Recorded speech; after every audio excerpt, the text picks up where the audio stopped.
Can we find definitive proof in the housing market of runaway appreciation?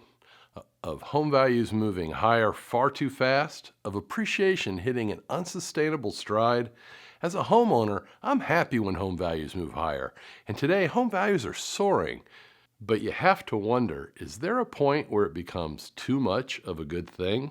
Over the years, we've come to expect normal real estate appreciation to be just over 3%, but homes are appreciating much faster than a normal rate.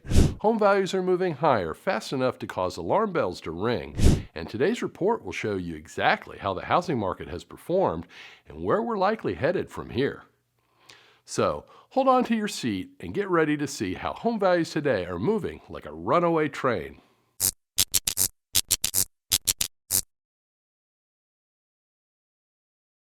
When reporting on single-family homes, most real estate reporters combine the sales of single-family detached homes, townhomes, and condominiums. This is useful information, but you seldom see these reports dig into value trends. Rather, they focus too often on price trends. They also tend to rely on averages as opposed to medians, and that, unfortunately, tends to skew the market towards one end or the other. Today, we're looking at medians in the housing market. We are using data from the Tallahassee real estate market, but I can tell you that it parallels the results you would find at a national level, and it very likely matches the trends you will see in the majority of local housing markets today. The first of our 4 graphs in today's median home video update segments the market by property type. The red lines plot the median single-family detached home value. The solid blue line plots the median townhome value, and the dashed blue line plots the median condominium value. This segmentation is great because most people only own one home. By dividing the market into 3 separate categories, each homeowner can assess their specific market situation. What's very clear in this graph is the value of the single-family detached homes and townhomes are soaring higher, while condominium values do not appear to be moving much at all. Of the 3 property types, condominiums have the most fluctuation in what falls into the category. As I record this video, there have been 416 condominium sales in Tallahassee this year, priced from as low as $35,000 for a 700 square foot student rental to as high as $725,000 for a penthouse unit in the Tennyson in downtown Tallahassee. Traditionally, condominium units have been defined by small attached dwelling units, typically created through apartment and hotel conversions to condominiums. But in the past few years, new construction condominium homes have entered the market.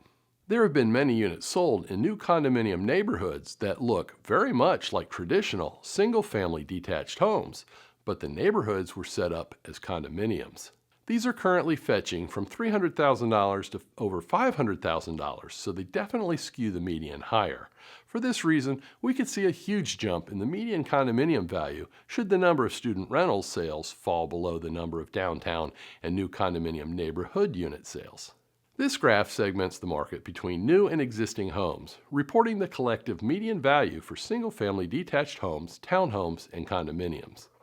They say that a picture is worth 1,000 words, and this graph might be worth doubly so. I believe we can all see why today's market conditions are nothing like what we saw in 2006 when the housing bubble burst. Can you see it too?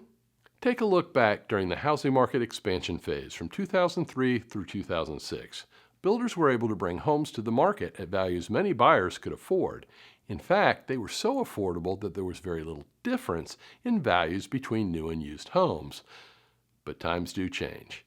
The value differential between new and used homes over the past 10 years has resulted in the builders not being able to bring homes to the heart of the market.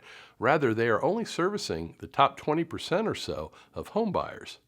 Existing home values still remain far behind what builders can supply today, so the receding inventory is not being resupplied. Look how the red line is soaring higher. Home values have appreciated about 1% per month for the past 24 months, and the pace is accelerating. This data is from Tallahassee, but real estate agents from coast to coast have been telling me that it's happening in their markets too. In Tallahassee, there have been a new construction shortage of several thousand homes going back to 2016 when the market hit equilibrium. And we know this is not an obscure blip in the data as we're seeing rental rates soar too. When inventories are low in both the for sale market and the for rent market at the same time, it's a clear sign that we've not built enough residential units for the growing population. For our viewers who want to know what buyers are spending today, this median home price graph segments the market between new and existing homes.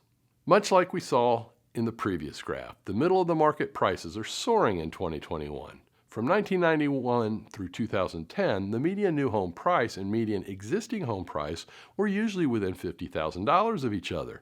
But oh, how things have changed. By 2013, the median new home price was nearly double the median existing home price, making it very difficult for local home builders to supply the most active segment of the housing market. With low mortgage interest rates fueling demand and builders not being able to deliver the supply, we've seen the median existing home price soar. But so too have new home prices. There are many underlying factors that suggest the large divide between the new and used will remain, as inflation and the rising cost of wages have already heavily impacted the market.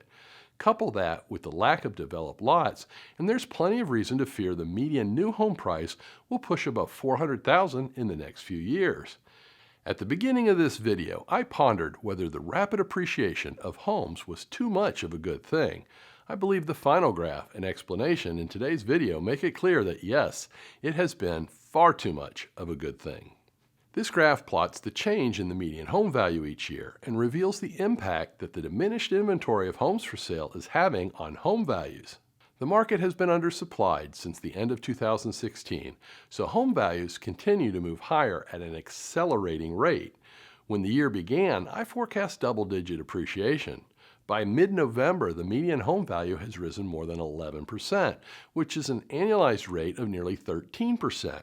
The demand for homes is approaching the peak market years of 2005 and 2006, but new construction is far lower today than what the market has consumed, so the supply of homes continues to trail demand. So let's consider this with some context. If you bought a home in December 2019, it is now worth what we would have projected back then to be its June 2026 value. And next year at this time, it will be closing in on the value expected in 2030. Those dates are 4 and 9 years in the future, yet we've already reached those values due to the limited supply of homes for sale and for rent. Those were supposed to be the future value when the family moved in 7 to 10 years, not the values today. Today's lack of inventory is only going to increase the pressure on home values and rents, and we could actually see the appreciation rate continue to rise. Yes, it's nice to see home values rise, but double-digit appreciation is toxic. As I have said in past videos, rapid appreciation is going to eventually destroy home affordability and convert our market to one of haves and have-nots. And speaking of my videos, if you're not a subscriber, please consider clicking the thumbs up like button and subscribing now so that you can get all the content when it's fresh. I'm planning on releasing a new in-depth report on the U.S. housing market, and our subscribers will be the first to know when the video is ready to be seen. The U.S. housing market is broken. The relative supply of homes is stuck near an all-time low, and the bidding wars are making it very difficult to buy a home today. We need our local governments to help solve development bottlenecks, and we need builders to step up the production and give the market the homes it needs to quell the beast that is real estate inflation. If you would like to see more videos about current housing market conditions, I've assembled a great playlist that you can view by clicking on the box on the top left corner of your screen. To see my popular video featuring my top 6 home selling tips, just click on the box below it. Please remember to like this video, check out the links below it, and subscribe to our channel so that you never miss anything.